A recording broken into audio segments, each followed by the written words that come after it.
Hi, Lee. Welcome to our show. Hello, Savannah. It's a pleasure to see you today. Same. On a lovely, nice, warm day in Nashville in February after the great storms. Oh my gosh, so true. We need to unpack that. Yes, it was the great storm. You were without power for many days. A week, yes. Yeah. What ended up happening with your weather? Was it your weather mast? Is that what it's called? I think they call it a weather mast or a masthead or something for the electrical system. It got pulled off of our house. Yeah. So, yeah, we had it was like tornado zone in our neighborhood. Huge amounts of tree damage, roof damage, leak onto the ceiling in the living room damage. Oh, so your pipes had Whether issues electrical system had to be redone. No, our plumbing was fine, but it was the leak from the roof, from the tree hitting the roof. Oh, mm-hmm. So, yeah, many thousands of dollars worth of tree work done. I think 13 grand so far is the count on tree work.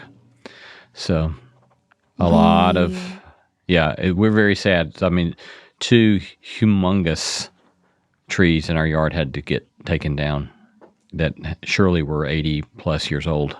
So, It's so crushing. yeah, it's very sad. You can count the rings, right? One could. I haven't, but one could.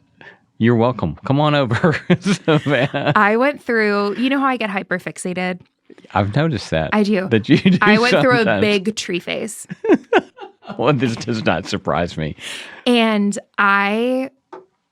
some people theorize that you can guesstimate the age of a tree without cutting it open and counting the rings, because if you measure it and know the type of tree it is, and based on different branches, etc., you can deduce the age of trees. Mm-hmm. We used to live not long ago on 3 acres in the country with amazing trees. And so I went through a phase where I would spend hours outside measuring our trees. Calculating. I had a whole age. list. I had a spreadsheet with the trees, the type of trees, and the potential age. But you're going to love this. Through this, I found out that one of our trees should be historically preserved and protected. And so I was able to turn it into like a conservation thing in Tennessee. And they basically were like, we'll come out and take a picture of it and put it on the cover of our next magazine. But Hilarious. then we moved. So I couldn't. But it is an amazing tree, over 100 years old. Huh. Fascinating. Well, maybe you should come check out our trees. I really should, because I got into a big phase. I did. But yeah, we're glad to have made it through the storm. Same. Yeah. Grateful for all the NES line workers and all that they did. Yeah. Yeah. It was an impossible job. Impossible job. Mm-hmm. Yeah. I am really grateful, though, to your point, that the weather has turned around. Yes. Because in January, in my mind, it feels like there's no God. Well, you believe in that hell as cold. Yeah. It's dark. It was very sobering. So, oh my God, it's so to be true. that cold. Do you also have, like, what do they call it? SADS or whatever? Does the weather affect you? Seasonal affective disorder? Yes. Maybe a touch, yeah. Yeah. When I lived in South Bend, we would sometimes not see the sun for like 30 days, and it would really get to you. It was great for studying, but it was not good for one's anything else. affective disposition. Yeah, I can't. That life would not be for me. Well, Lee, for our intro, I do want to read a couple of reviews. Oh, okay. And I actually don't think you've seen either of these. Okay.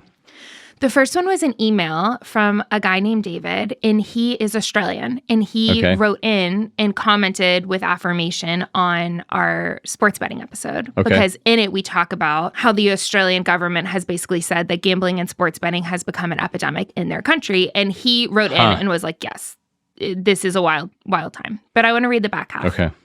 He said, also, thank you for the subtext. I have enjoyed No Small Endeavor for several years, and initially, I was a bit skeptical on the subtext, which we love. But I have stuck at it and learned a lot and enjoy the banter. I can even shock my 2 20-something children with some up-to-the-moment knowledge on pop culture. So we're so happy, David, that we're giving you some clout with your kids. Indeed, we are, David. And Excellent. so grateful that you stuck in. Lovely to hear from you, yes. Stuck in it with us. So we love David. And then this one is from someone named JJ Nash. This podcast is a perfect blend of deep, insightful conversations about key cultural issues combined with silly and playful humor that will bring you joy and make you smile every time you listen. The combination of Lee and Savannah is absolutely perfect. It's like if Gandalf from Lord of the Rings started a podcast with Glinda from Wicked. Yeah, I certainly like that. Don't you kind of love that? And then I don't know why I'm saying she. I don't know what JJ is, yes, but they are so fun together and they think deeply about important issues and always challenge me and stretch me while making me laugh at the same time. Don't you love that? I do. Thank you, JJ. Yes, that's pretty sweet. That should have been our tagline if we had thought about it from day one, the subtext. It's like if Glinda and Gandalf started a podcast. And if you all could not have seen Savannah's face when she said that, you should go check the YouTube just for that. I mean, it's our branding. Yeah. It's flawless. Gandalf and Glinda. Did you ever get into Lord of the Rings? I read the whole, as I remember, I read most all of that to my two older sons the summer of 2005 when I was teaching study abroad in London. And magical. At long stretches of the time, I think I'd read some of it to them before we got there and we continued on that summer. But yeah. That would have been when some of them were coming out, right? The movies. The movies. Probably, yes. Yeah. I think that's right. Like the early to mid 2000s. That's right. Yeah. Nice. Yeah. You have to learn how to read Tolkien to kids because he just goes on and on and on about so much stuff. And then you just have to learn what to skip to get back to the plot.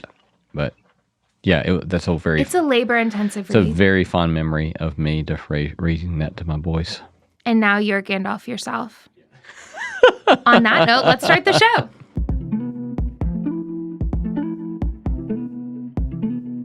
Welcome to the Subtext, where we go beneath the headlines and beyond the obvious. Or should I say, welcome to the Subtext, where Glinda and Gandalf go beneath the headlines and beyond the obvious. I'm Savannah Locke. I'm Lee Camp. If you like what we're doing and want to help us get the show in front of more people, please do us a favor by following and rating it wherever you listen. If you leave us a review, we might read it on the show like we did today. Give us 5 stars, hype us up. If you want to watch full video episodes, you can find that on YouTube and Spotify. You can follow the show at The Subtext Show, me at Savannah_Locke, and Lee at Lee C. Camp. And lastly, if you have any questions or suggestions for the show, just DM us on Instagram at The Subtext Show. All right, Lee, we have 2 segments today. 2 segments. It's pretty exciting. Sometimes we go in with the best of intentions of achieving 2 separate things, but we get locked in on the first and keep rambling. So your job today is to catch us on time. All right, I'm locking it in. I'm good. Let's go. Keep us on one segment for 15 minutes and another for 15, and we'll be done. Got it. So we have one segment on Valentine's Day, love-themed, just for fun. Yes. And then the second one is on recapping the Super Bowl. What do you want to do first? Super Bowl. Okay, great. Did you watch it? I did, yes. Were you happy with the outcome? I was happy with the outcome because Laura and I were at a party with some of our best friends, and it's always a very fun party, and so we had a great party. Oh, but like you didn't care about the teams? I didn't know who was in the Super Bowl until yesterday at lunch when I asked my brother.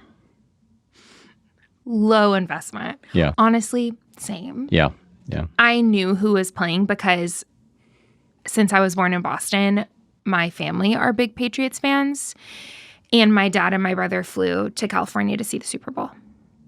Oh, like yesterday or this weekend? They were there yesterday. So I knew who was playing, but personally, I don't care.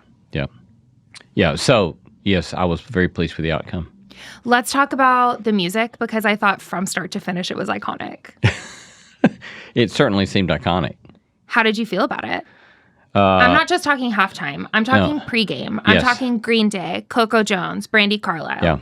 Well, I missed Green Day's performance, but I heard about it, and so that would be great to talk about. I saw Brandy Carlisle's, and she was stellar, of course, as always.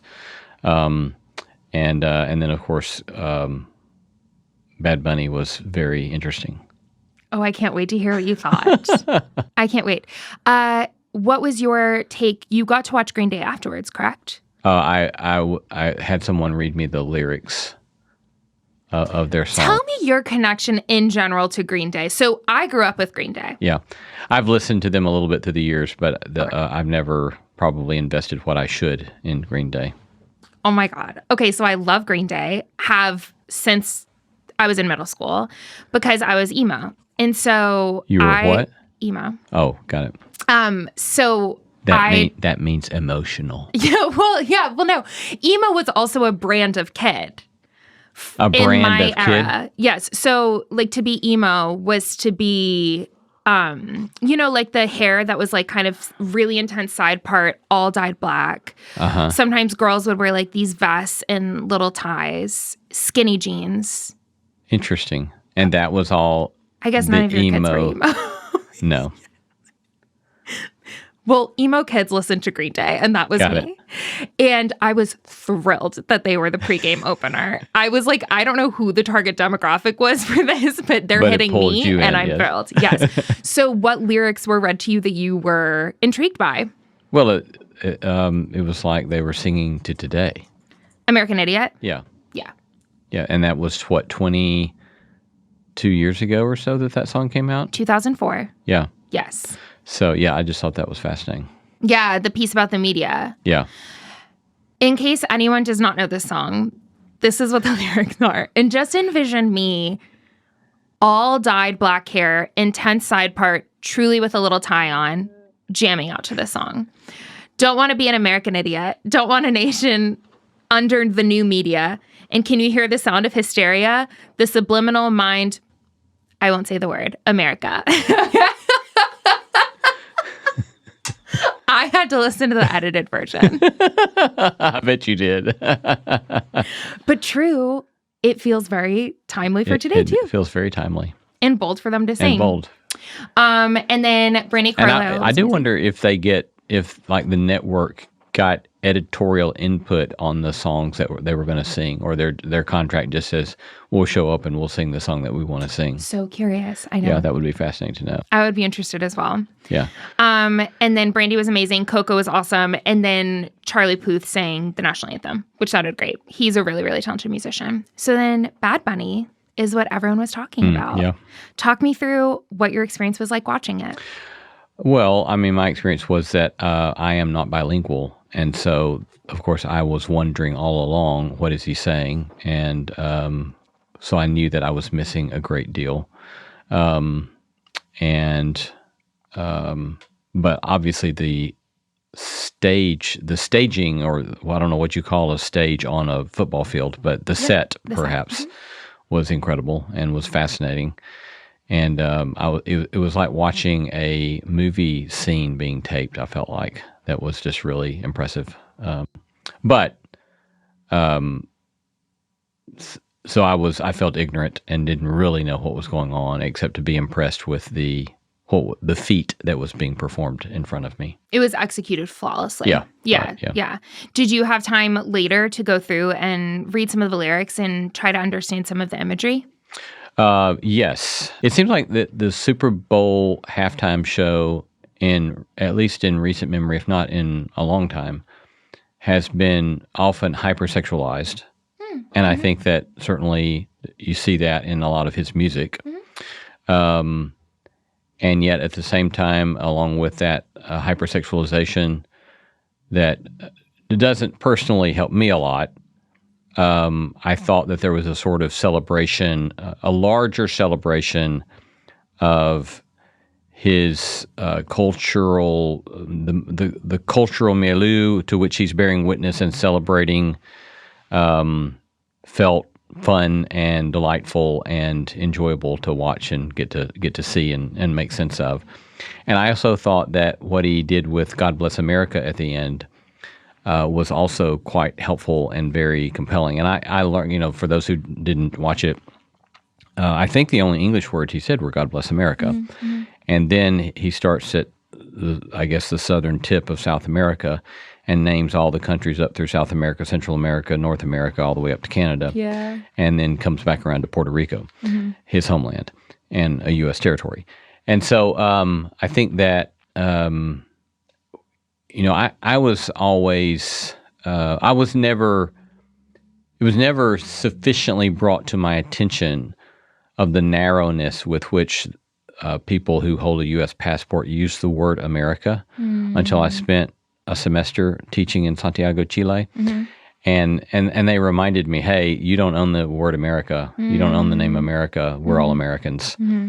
And so, again, that was just this kind of push and this kind of shove to say, can't we celebrate the beauty of our neighbors north and south and be grateful about that. So I thought that was a great move, classy It was move. such a beautiful ending. Yeah. Yeah.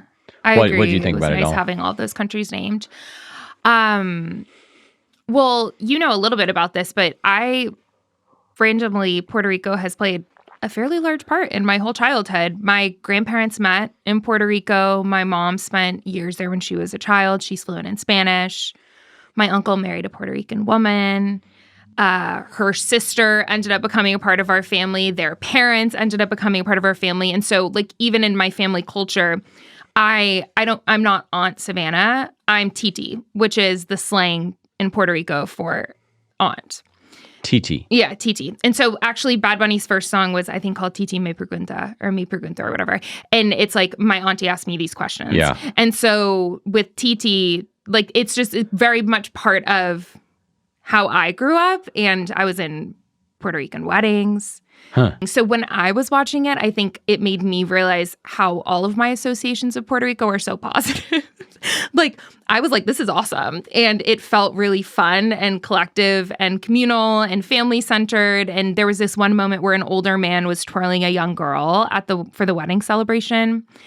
And it brought me back to when I was a flower girl in my uncle and aunt's wedding. And her Puerto Rican dad twirled me around at their wedding. And seeing that was like a reminder. And I actually just saw him and his wife in downtown Franklin a couple of months ago. And when I walked out of anthropology, he ran up to me and he grabbed my hand and twirled me around too. Yeah, so there's like this like dancing piece that felt really fun. And yeah, all of my associations are so positive that it just felt really fun and true to, obviously it's not my culture, but like I have been influenced by that and it was magical to me. Yeah, I hear you on the sexualization piece. I think I also have no idea what was being said. But I also don't have a negative stigma around Spanish because I grew up, once again, my mom is fluent and both of my aunts were fluent in Spanish. So I always heard Spanish being spoken. And I think a lot of people struggled with not being in a negative way, not having captions or translations or whatever. And maybe they felt excluded by that. So I was fine not knowing what was going on though.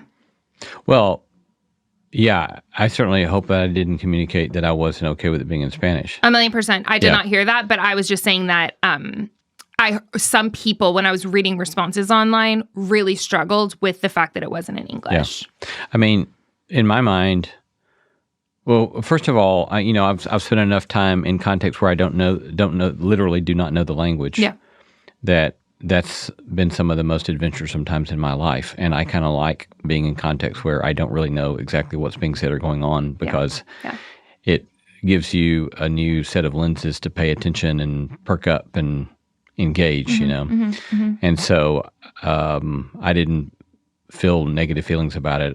It was more curiosity of wanting to know, okay, what's being said and what's going on here. So yeah. Do you have anything else to say about? Because I was wondering, even as I said what I said about the hypersexual, what's the word I'm looking for? Hypersexualization. It being hypersexualized. Is there a part of my own comment about that as a, late middle-aged white guy raised in the Bible Belt that just is missing something or sounds bigoted by even raising that? It does not sound bigoted to me. I think part of it, and once again, I'm not speaking, I can only speak on behalf of myself, but what it brings up for me, even with the gals in the front when he was singing the song about twerking, my aunts who were very conservative Christian women, okay, 100% would dance like that. So I do wonder if there's like a cultural piece there too that is missing. I don't know. So I wouldn't take like a stand and say like, this is what I think or it isn't hypersexual. I have no idea. But when I saw it, I was just like, this is fun. And that's kind of how I interpreted it. But I also know that I wouldn't be like the target demographic for that. Yeah. I don't know. That sexualization is not aimed in my direction. Yeah. Yeah. Yeah. Does that make sense? Uh-huh. Yeah. I did love, though, to go on to like more of like the imagery piece. I loved that it started in the sugarcane fields because that pays homage to like Puerto Rican agricultural history, et cetera. And it felt like it told just this very interesting story for him of like going from Puerto Rico to then there was a song about him spending a summer in New York. And that's where it all of a sudden turned into like In the Heights by Lin-Manuel Miranda. Did you ever watch that movie? No. Okay, well, that was very In the Heights coded. So when they got to like the city scenes, and so I felt like it was kind of taking them on this journey of like Puerto Rican like migration patterns and all that, which I thought was really interesting as well. Very interesting. Tell me more. The electrical pulse? Yeah. I did not know what that was about. I assume that was about the hurricane. About Hurricane Maria. Yeah. Yes. That was kind of paying attention to the fact that like there was not a lot of FEMA aid sent after Hurricane Maria and they were out of power for a long time. Yeah. And I think their like schools had to shut down for months and all of that. So yeah, it felt to me, I think what I liked about it was that Bad Bunny, with all of the negative attention, really could have turned around and given the middle finger to people. But instead, it felt like he chose joy and like celebration. That was my interpretation. Yeah. But talk to me about any other thoughts, concerns, experiences that you had. No, I mean, I don't know. I think a lot of it goes back to the gifts I've gotten to be given in the academic world of, I find, the old line about from Augustine, at least is cited to Augustine about the world is a book and those who do not travel read only one page or something like that. Mm-hmm.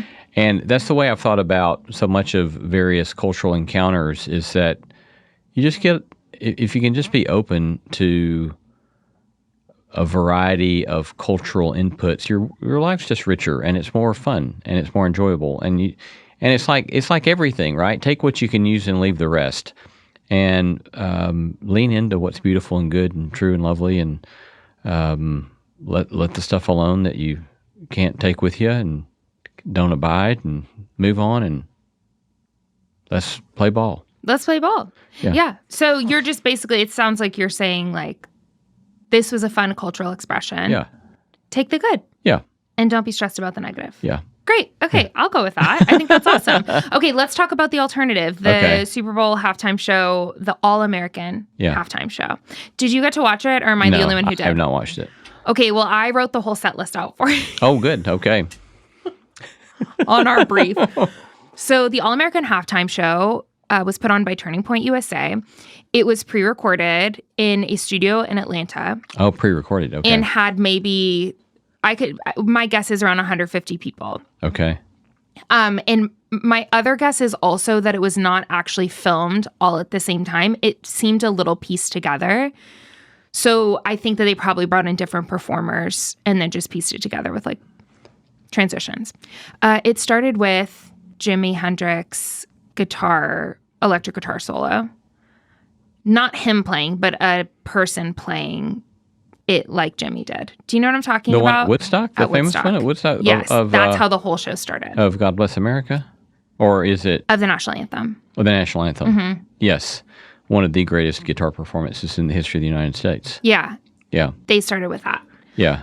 One of Brittany Gilbert's. That is so freaking ironic to me. Oh my God, I knew you were going to have a strong opinion about it. That's wild. I knew you were going to have a strong opinion. Is it wild because he did it for an opposite reason, Jimmy?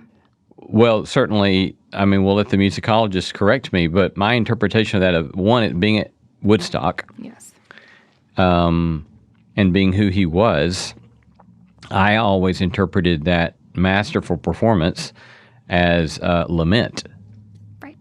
And, against war, yeah, Vietnam. yeah. And so it's like it was a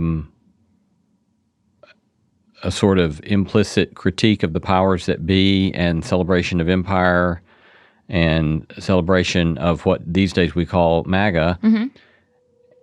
So that just like blows my mind of what? It felt like a very bold move to me as well to start that way.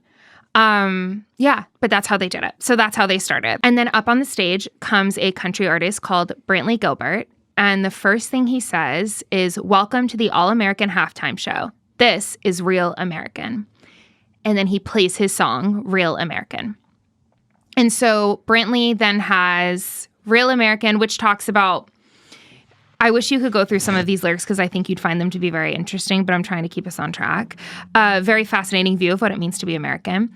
And then he sings a song called Dirt Road Anthem, which is about drunk driving, which I was fascinated with. I was like, this, it was just not what I was expecting. So I will say, I don't have a dog in this fight. I am not a country gal. And I'm also like with Bad Bunny.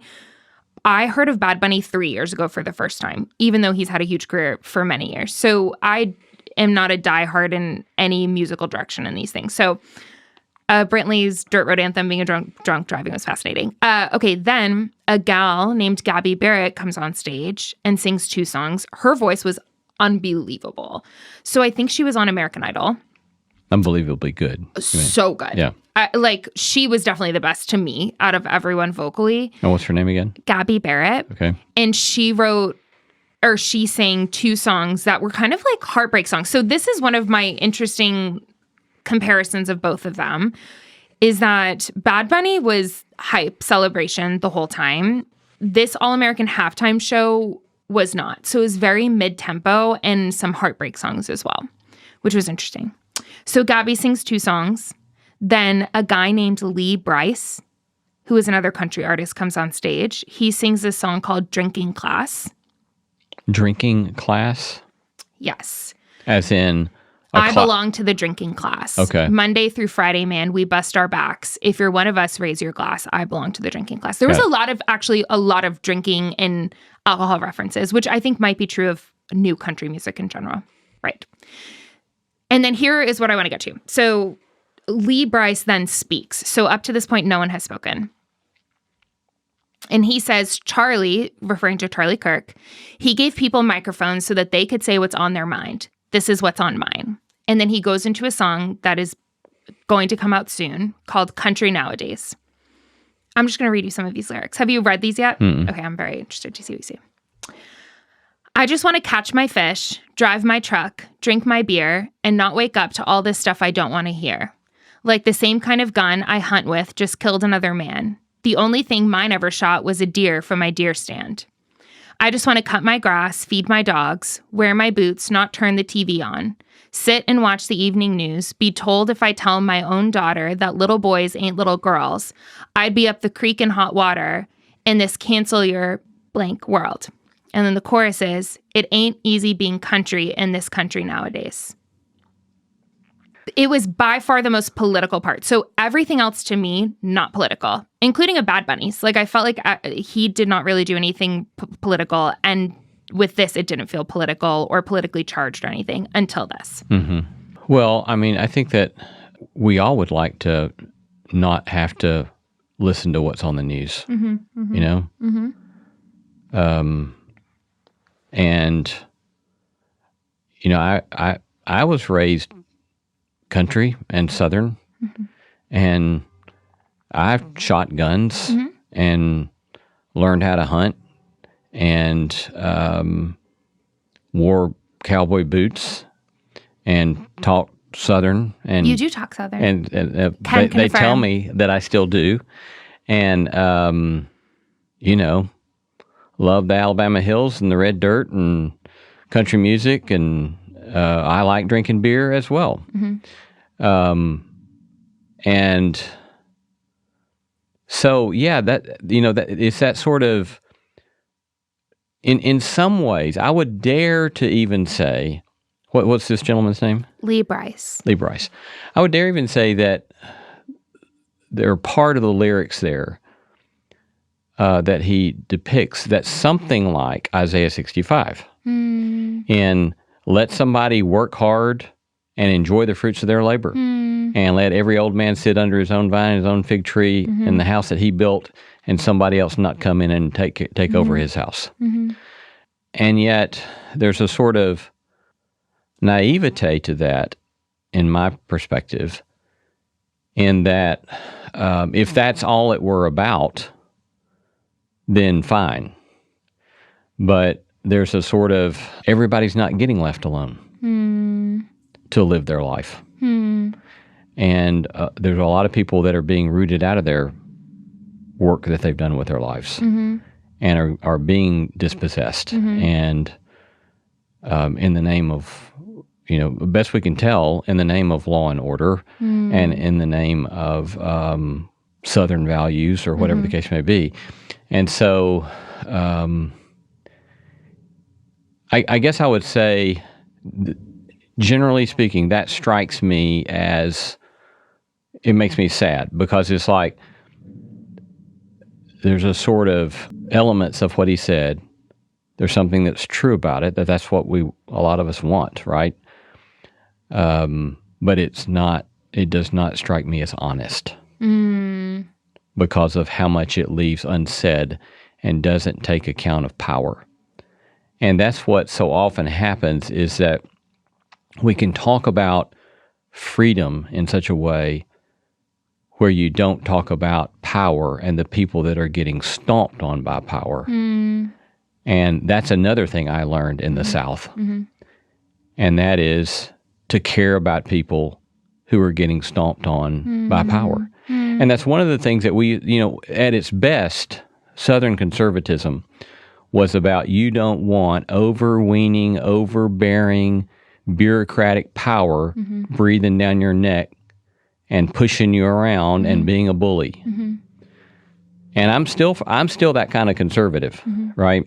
But when you sing about that kind of stuff, and there are ways in which that kind of stuff is being co-opted into stomping on a lot of people, that's what makes me sad.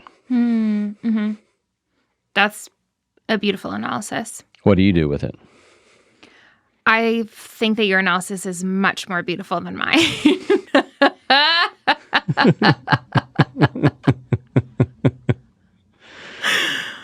Because I was kind of following the whole show until then. I was like, yeah, sure. Like, they're wanting to do country music, whatever. Who cares? And then I think with this, I was like, you're not a victim. Like, stop. So that's what I was thinking in my mind of, it actually is easy being country in this country right now. Like, it is easy to do those things. And I'm not saying the way that you're saying country or traditional conservatism or whatever, but like, this current brand has its own halftime show because it's easy being this way, because there's money behind it, because there's power behind it. The person who introduced this entire show was Pete Hegseth, the guy who's in charge of the Department of War. So there is tremendous power behind this machine. And so I think there was part of me that wanted to be like, read the room, my guy. Like, it is. You're fine. No one is persecuting you for thinking this way or for, hunting deer from your deer stand. So my take was not as generous, is what I'm trying to say. Yeah. I was a little eye-rolly. Yeah. And that's on me. That's my bad attitude. No. Lee Brice then finished with Hard to Love, and then let's close out with this. Kid Rock came on stage. Okay, so Kid Rock has his song. How do you say it? I don't know anything about any. I don't know that I've ever heard a single Kid Rock song. Bawitdaba. I don't know how to say it, and it's spelled Bawitdaba.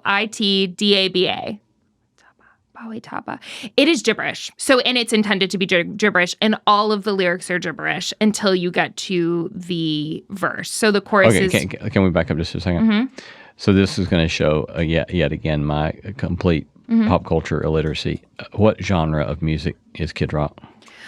Kid Rock is like hip hop and rap, but then also randomly country. Okay. And some metal. Okay. Like, he's a lot of things. Okay. But he made his name in rock and rap. hip hop Okay. hip hop metal. Hip hop metal. Okay. This song is his breakout. Okay. So I don't know how to pronounce that word, is the point. But he does that song. And then he goes off of stage, and there is a violin and cello interlude with a man who is dressed kind of like Captain Hook, which I was confused about. I don't know why he was dressed that way. So they have this very long interlude, and then Kid Rock comes back out, but dressed entirely different than he was before. And these men introduce him as Robert Ritchie, which is his birth name. So I guess now he has two personas. So he comes out then as Robert Ritchie to close the whole evening with a song called Till You Can't, which is a big country song by a guy named Cody Johnson, I believe. And he adds a verse to the end of this song just for the show. So the song Till You Can't is basically saying, like, you can tell your dad you're too busy to hang out with him until you can't because your dad's gone. And it's like, you got to take this chance and you've got to go for it. Like, that's the whole theme of the song. And then Kid Rock, a.k.a. Robert Ritchie, adds this verse at the end. And it gets a round of applause and standing ovation. There's a book that's sitting in your house somewhere that could use some dusting off. There's a man that died for all our sins hanging from the cross. You can give your life to Jesus, and he'll give you a second chance till you can't. And that was how they ended the show. Well, then they went into this Charlie Kirk memorial, but before that, they ended the show like that. Which I felt like was a pretty strong theological viewpoint. What do you do, what do you do with that in that context? It's a strong point of view. Well, it is, yeah, but that's not answering my question. It is a strong point of view, but what do you make of that message, that particular element of the message within its context? I have not formulated opinion, but I will say what I saw people doing with it, which is that the conservative Christian influencers who supported this show said that the gospel was proclaimed. And it was because of that verse. And I am curious if that is why that verse was there. Because the rest of the show, objectively, like, I mean, I watched it twice and read through the lyrics. Like, I'm not saying it was bad or worse than Bad Bunny's lyrics, like, literally at all. But they wasn't Christian until that one part. So I'm curious if that's why that was lodged in. What are your thoughts?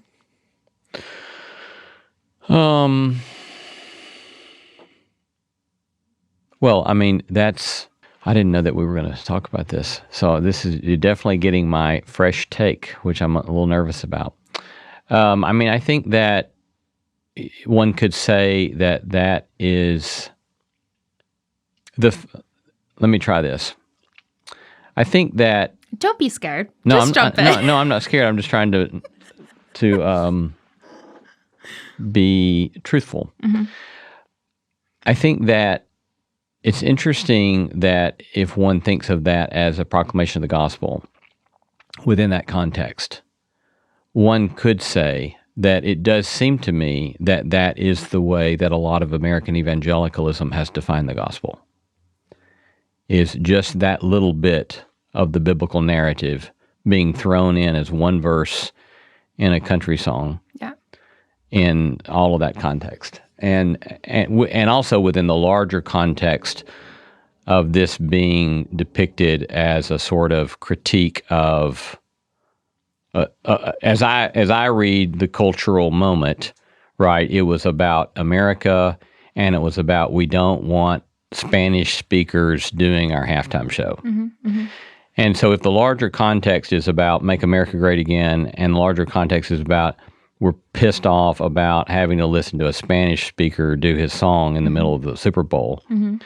then you ask yourself the question, well, have we read the whole of the narrative of the Bible and the whole of the narrative of the New Testament, which is very, very, very, very clear, is about breaking down boundaries of hostility between people groups, not celebrating them. Right. And the border, there are things I love about America or the United States of America, and there are things that I find very horrible about the history of the United States of America.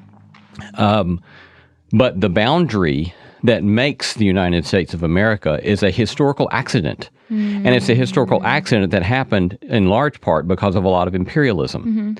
And so if the moment is about America being great, and if the historical moment is about English and a particular subculture of our being the deer hunting Southern boys, whom I love because I come from them, that is not the gospel.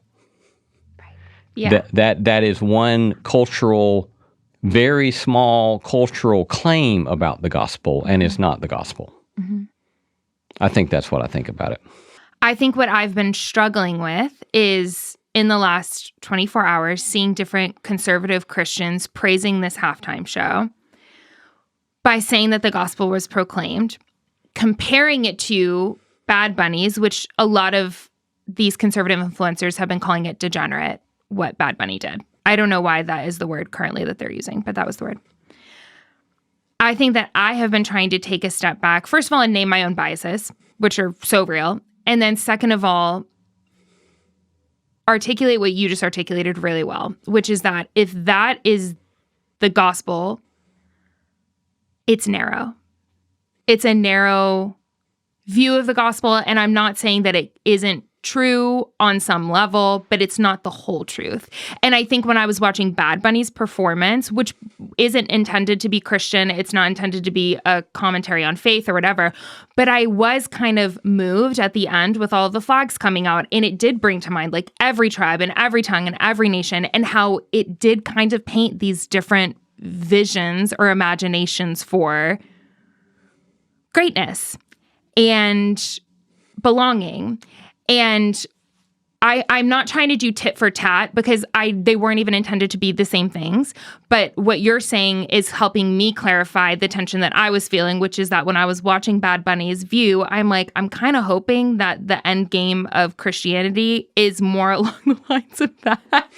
More along the lines of Bad Bunny's. Of everyone getting together and dancing. Bad Bunny's eschatology versus... Yeah. Bad Bunny's eschatology of like generations dancing together and food and celebration and joy versus, 3 men and 1 woman singing sad songs on a stage to 150 people. I think that there was something, the vision there felt so narrow. And I think, in a less fancy way, I agree with what you were saying. And I think in contrast to Bad Bunny's vision and imagination for everything, I was like, I kind of hope that there's more truth in that side.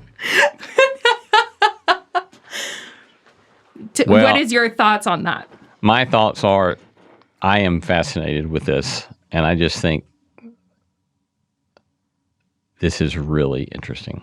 Really? We are in such an interesting cultural moment. Are we not? I know. Yes. And I don't want to come down too hard on anything either. Like I want you to know when I watched this All-American Halftime Show, I literally went in wanting to believe the best. And I did. Like I see, especially that gal was iconic. Like she was so talented. And I see the need almost that it's meeting. But I think that when I back out, I'm like, we've lost our way. Like when I zoom out and even see that it exists, it makes me sad and it makes me feel like we've lost our way and our path. Yeah. I think that's a good place for us to end because I was supposed to stop us at a long time ago. Lee, it's your one responsibility to keep us on time. But I'm so glad I didn't stop us because that was really interesting. And now Bad Bunny has an eschatology. He doesn't even know that. We all have an eschatology deep within us. An eschatological vision. That's right. Lee, your one job was to keep us on time. My one job, time. I failed us, and I'm so pleased I failed us. What's a solution? To end this show right here, this episode right here, and we'll come back for a Valentine's Day special that we'll drop. I think let's just drop it on Valentine's Day. See you then. See you then.